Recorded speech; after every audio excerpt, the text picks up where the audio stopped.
Здравствуйте, мальчики и девочки, я приветствую вас на нашем канале. Давайте сегодня немножко поговорим о таком городе, который называется Норильск. Норильск это довольно-таки холодный город, очень-очень холодно здесь. Вот, так что не знаю, стоит ли переезжать на постоянное место жительства в Норильск, но те, кто живет там в Норильске, довольно-таки сильные и стойкие люди. Это я вам могу сказать с уверенностью, потому что мы живем в этом городе, и он находится фиг знает где, этот город. Вот смотрите, вот значит у нас здесь находится город Норильск. Вот он находится, скажем так, севернее, очень севернее Красноярского края. Вот, значит, у нас находится Красноярский край, а вот здесь город Норильск. Вот. Вот смотрите, вот, значит, у нас Норильск, а вот здесь, вот город Москва. Город Москва, столица нашей Родины. Вот. Ну, что вам рассказать про северный город Норильск. Вот.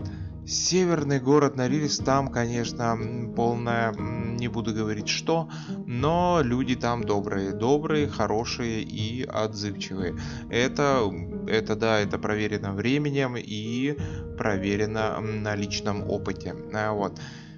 Город Норильск довольно-таки компактный. Вот, сам по себе он очень компактный. Вот посмотрите, он так застроен вообще компактно.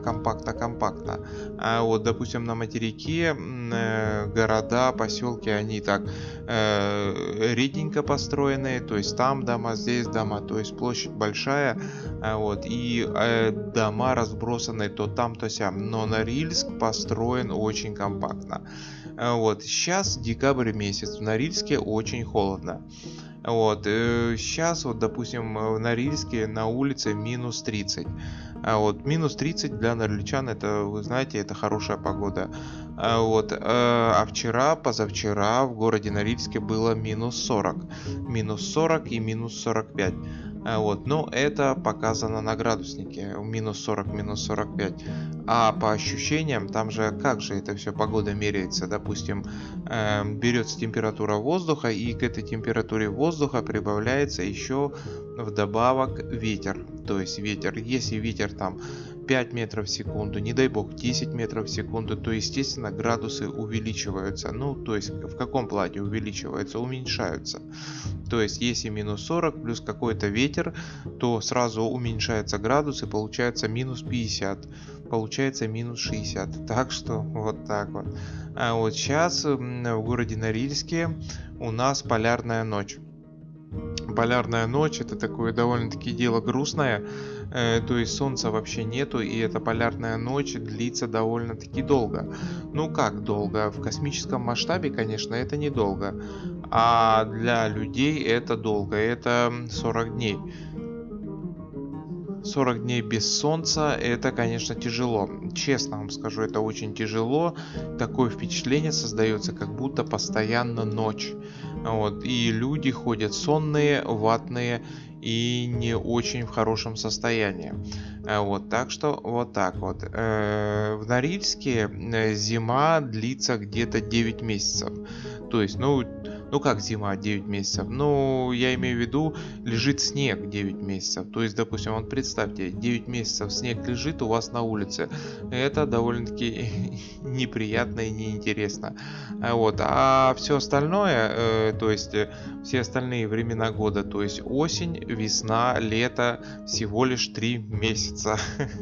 Если, допустим, в Норильске 2-3 недели хорошая погода, ну там солнце светит там или такая теплая погода, скажем так, плюс 20, плюс 15, то это значит, что лето удалось, то что лето классное.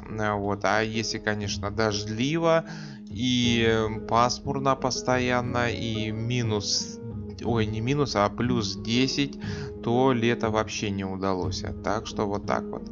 В городе Норильске снег лежит до июня месяца. Вот, то есть где-то в середине июня, ну, это в лучшем случае, в середине июня снег тает. Вот, ну а в худшем случае снег тает где-то в конце июня. Вот, в конце июня снег весь тает и начинается, скажем так, заполярное лето. Вот. Заполярное лето длится не очень долго. Ну, как я вам говорил чуть выше, вот, заполярное лето длится, ну, где-то недели 2-3. Потом начинается дожди, дожди, дожди. И это все потихонечку вперемешку. Иногда бывает хорошая погода, иногда холодная погода. Вот, и это все постепенно, постепенно уходит, скажем так, в осень, и где-то так, сентябрь, в конце сентября, в середине октября, вот, в середине октября в лучшем случае выпадает снег. Вот, снег ложится и все, и это до июня месяца. Вот, так что вот так вот. Что вам рассказать еще про город Норильск? Вокруг города Норильска очень много всяческих озер. Вот как вы видите на карте, вот озер здесь просто немерено, просто очень много. Рядом с городом Норильском находится еще парочку таких мелких городов, которые входят в одно большое муниципальное образование, НПРовское, Норильский промышленный район. Города какие? Аганер, вот Аганер у нас. Вот Аганер самое ближе находится к Норильску, потом город Талнах и город Каиркан.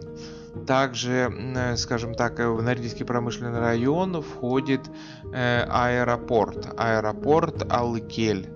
Вот. И в Норильский промышленный район не входит город Дудинка. Город Дудинка находится на Енисее. Вот это отдельный город. Вот. И он довольно-таки маленький, я скажу вам так. Это портовой город. Вот. Он находится на Енисее, но вы знаете, довольно хороший городочек. Вот. И там не очень много людей живет. Больше всего живет людей в НПР, в Норильском промышленном районе. Вот, в Дудинке живет примерно плюс-минус 20 тысяч человек, в Норильском промышленном районе плюс-минус 200-250 тысяч человек. Вот. Города Норильского промышленного района отличаются своей застройкой, отличаются своим местоположением, вот, и отличаются своим количеством людей, которые там проживают. Меньше всего проживает людей в городе Аганере. Ну, если его можно так назвать, город Аганер. Там всего пару улиц. Даже вот видите, тут вот, допустим, вот Югославская улица, Озерная улица и Вальковская улица. Вот, всего 3 улицы. Вот, Аганер у нас самый-самый маленький. Вот, потом по возрастанию у нас идет Каиркан. В Каиркане, конечно, улиц побольше уже. Вот, смотрите, школьная, спортивная. Что тут у нас? Первомайская, Надеждинская улица. Вот, и дальше у нас по возрастанию идет город Талнах. В Талнахе, конечно, побольше. Он такой побольше город. Вот. Он идет второй по размеру после Норильска. Здесь и улиц побольше, и он, скажем так, по зеленее. В нем побольше зелени. В остальных городах зелени или практически нет, или она есть, но довольно-таки скудная. Так что вот так вот. Вот такой вот Норильский промышленный район. Вот. Значит, рядом, скажем так, с Норильском находится река, которая так и называется, Норильская. Эта река у нас впадает в Пясино. Озеро такое Пясино, большое-большое. Вот. Рядом с Норильским промышленным районом у нас озеро Мелкое, озеро Глубокое и озеро Лама. Вот. Это озеро Лама, оно такое очень чистое, вот, очень красивое, и всем советую туда съездить. Там вроде бы даже организовываются экскурсии. Так что вот так вот. Вот, если вы не знали, что есть такой город Норильск, то вот я вам рассказал про него. Да, вот здесь вот на нашей большой карте мира, есть такая точка, которая называется Норильск, и там живут, оказывается, люди живут, но процветают, не процветают, не мне судить, а то, что люди там хорошие, это 100%. Так что вот так вот. Подписывайтесь на наш канал, ставьте пальцы вверх, оставляйте свои комментарии. А мы увидимся с вами в следующих сериях.